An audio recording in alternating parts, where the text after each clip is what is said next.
인기가 많으니까 결혼을 했는데도 막 자꾸 여자가 붙는 거지. 어떻게 만리장성 쌓느냐? 왜 당신은 사랑을 해보지도 않고 죽으려고 해요? 저한테 여자 같은 건 없습니다. 결혼도 하지 않을 겁니다. 김사는 제 남편이에요.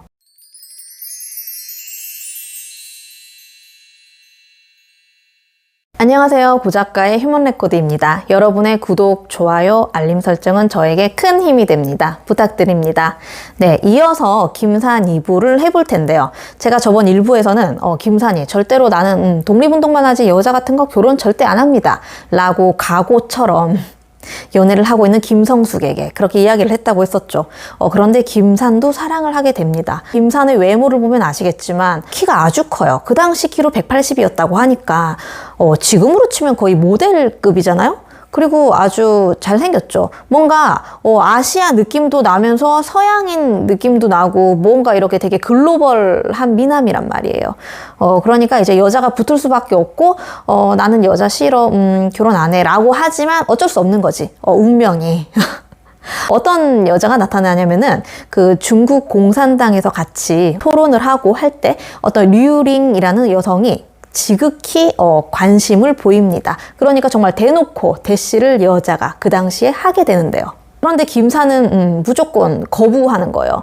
저는 연애를 하지 않기로 했습니다. 딱 선을 그어요. 저한테 여자 같은 건 없습니다. 결혼도 하지 않을 겁니다. 그러니까 다른 남자를 알아보십시오. 딱 이렇게 완전 맺고 끊는 거 철저합니다. 그런데 류링이 뭐라고 하냐면은 당신은 이렇게 혁명을 위해서 싸워야 되는데 여자가 걸림돌이 될까봐 그런 거죠. 하지만 그렇지 않습니다. 사랑은 사람을 겁쟁이로 만드는 게 아니라 더욱더 용감하고 결단력 있게 만듭니다. 이렇게까지 말했는데도 김사는 하지만 우리의 사랑은 다음에 제가 만주에 갔다가 살아 돌아오면은 그때 합시다 라고 자꾸 밀어요. 그러자 류링이 뭐라고 하느냐, 왜 당신은 사랑을 해보지도 않고 죽으려고 해요? 혁명가도 사람이에요. 기계가 아니라고요 라고 이제 계속 구애와 대시를 하는 거예요. 그리고 이제 김사는 만주로 떠나게 되는데 일정 때문에 만주에서도 류링 그녀를 자꾸 생각하게 됩니다. 그리고 정말 사랑이라는 걸 한번 해볼까? 그게 뭐라고 내가 이렇게 망설이나 이런 생각을 하고 만주에서 돌아온 직후에 정말 류링과 불같은 뜨거운 사랑을 합니다. 그리고 나서 이제 김성숙에게 편지를 쓰는 거예요. 김형이 내게 한 말이 맞았어요. 마치 다른 별 위에서 저는 지금 새로운 생활을 한 느낌입니다. 어제까지만 해도 나는 인류의 짐을 어깨에 지고 있었는데 지금은 너무나 새로운 세상이에요. 저 정말 훨훨 날아갈 것 같습니다. 라고 말하는데요. 웃긴 거는 이때 김성숙 말고 오성윤도 김성숙의 여친의 언니와 사랑에 빠져 있었는데요. 실제로 의열단 이야기를 들어보면은 내가 언제 죽을지 모르기 때문에 항상 양복을 깔끔하게 입고 멋쟁이처럼 신사처럼 해다니고, 아무튼 김사는 그런 부류는 아니지만 결국에는 이제 이성과의 사랑을 하고 그 사랑의 행복, 충만함을 맛보게 된 거였죠. 그런데 이렇게 사랑이 있고 막 너무 좋으면은 역시 신은 가만두지 않죠. 불행이 찾아오기 마련인데요. 바로 한 남성, 한위건이라는 남성 때문에 이제 약간의 균열이 일어나게 되는데요. 한위건, 이 사람도 좀 기억을 해놓을 필요가 있어요. 이 사람이 나쁜 사람이 아니에요. 그러니까 김산과 정말 비슷한 사람이에요. 이제 독립만을 위해서 싸우겠다 그런 사람이고 정말 엘리트였고, 그런데 문제는 뭐냐면은 한위건이 이제 조선에서 중국으로 와요. 저 중국 공산당에 입당시켜 주십시오. 저 정말 독립운동 하고 싶고 정말 깨끗하고 결백한 사람입니다 라고 하는데 김산이 이제 그 입당 청원 심사를 하게 되는 거예요. 그런데 이제 보고 갸웃거리는 거죠. 왜냐면은 한위건이 다른 동지들은 다 붙잡혔을 때 너만 살아남았다. 어떻게 그럴 수가 있느냐.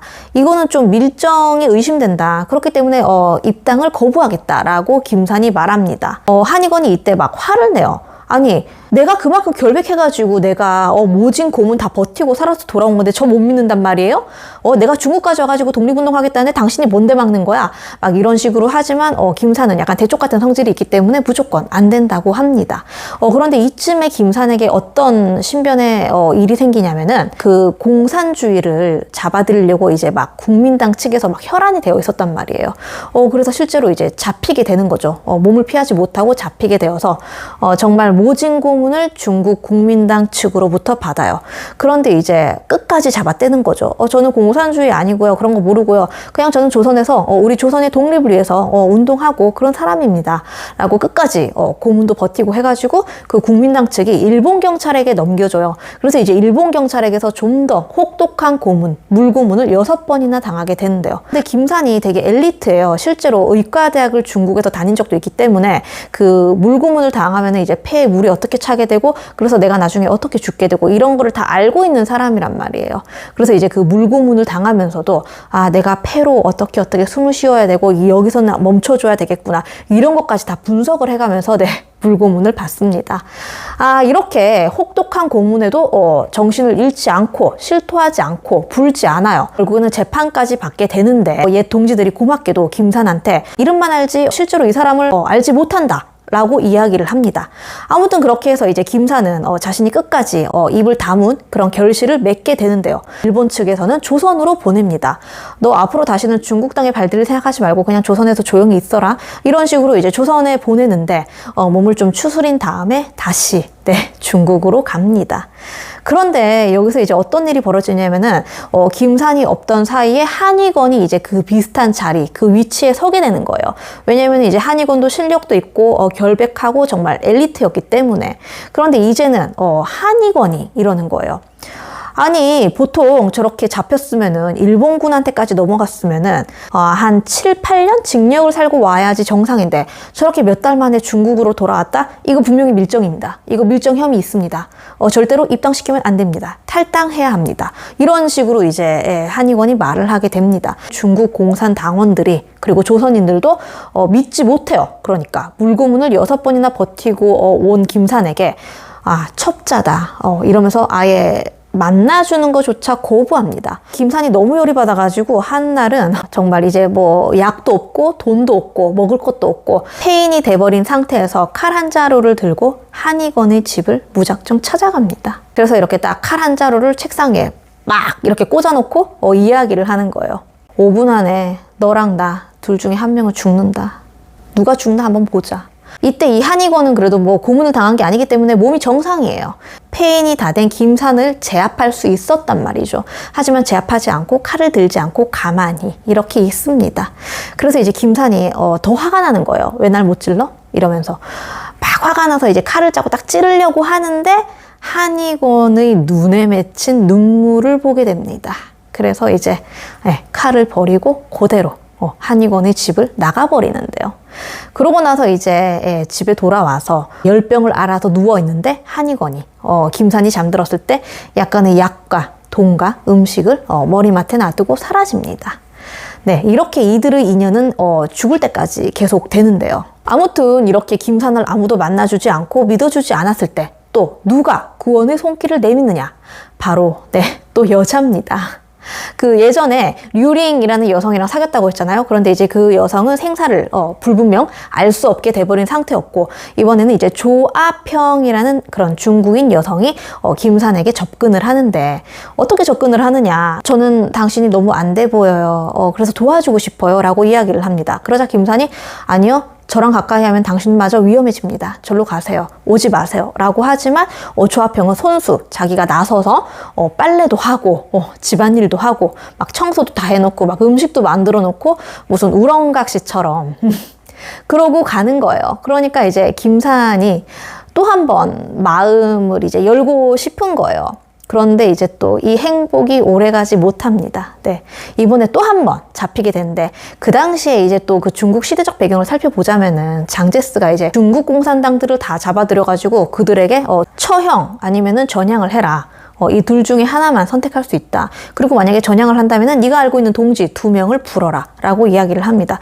이때 그래서 정말 수많은 공산주의자들이 변절도 하고 전향도 하고 혹은 처형을 당하기도 하는데요. 장제스가 이때 남의사 그러니까 이렇게 공산당을 잡아서 족치는 그런 비밀 결사 조직을 가지고 있었는데 그 남의사에 의해서 조아평이라는 여자와 김산이 함께 있을 때 두 사람이 잡히게 됩니다. 조아평은 다행히도 그 조아평의 아버지가 국민당 고위관리였어요. 그래서 이제 막 조합형 얘기를 하는 거죠. 저만 풀어주지 말고 제가 저 사랑하는 사람 또 풀어주세요. 이러니까 이제 아버지가 막 노발대발하면서 너 정말 여기서 10년 썩고 싶냐? 너까지 왜 이래? 이러면서 이제 딸만 빼주는 거죠. 그리고 여기서 또 한 번 김사는 정말 혹독한 고문을 당하게 됩니다. 그리고 저번이랑 똑같아요. 또 역시나 일본군한테까지 가죠. 왜냐면은 절대 불지 않았으니까. 그리고 일본도 막 고문을 하는데 버티고 살아남는 거예요. 그래서 이제 또 무혐의 처리가 되어서 조선으로 보내지게 됩니다. 그런데 저는 좀 안타까운 거는 뭐냐면은 조선에 왔으면은 나를 이제 공산당에서 받아주지 않잖아. 그냥 저 같으면은 조선에서 그냥 독립운동 할 것 같아요. 조선에서도 어떻게든 뭘 하려면 하니까. 그런데 김사는 또 중국으로 건너갑니다. 그래서 이제 조합형 중국인 여자가 역시나 김산이 왔다는 거를 알고 찾아오는 거예요. 김산이 이야기를 해요. 나 말고 좋은 남자를 만나라. 나한테 와서 고생하지 마라. 라고 합니다. 그러자 이제 조합형이 뭐라고 하냐면은 우리 아버지가 당신에 대해서 물어봤어요. 뭐라고 이야기했어요? 김산은 제 남편이에요. 라고 이야기를 했다고 하는 거예요.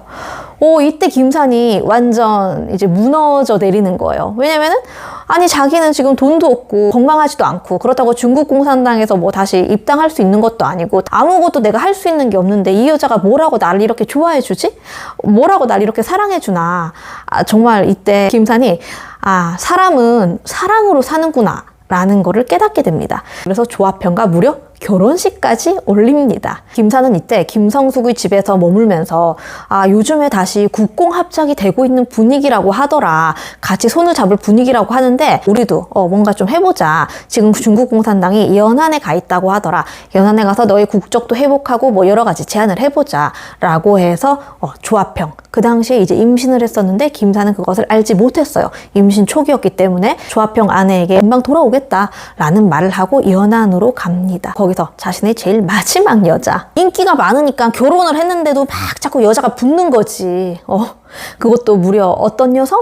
바로 미국 여자였는데요. 미국인 여성이 그러면은 김산이랑 왜 만났고 어떻게 만리장성 쌓았느냐? 이 이야기는 이제 다음 시간에 제 3부로 마무리를 지으면서 하도록 하겠습니다. 시청해 주셔서 감사하고요. 이상 고 작가의 휴먼 레코드였습니다.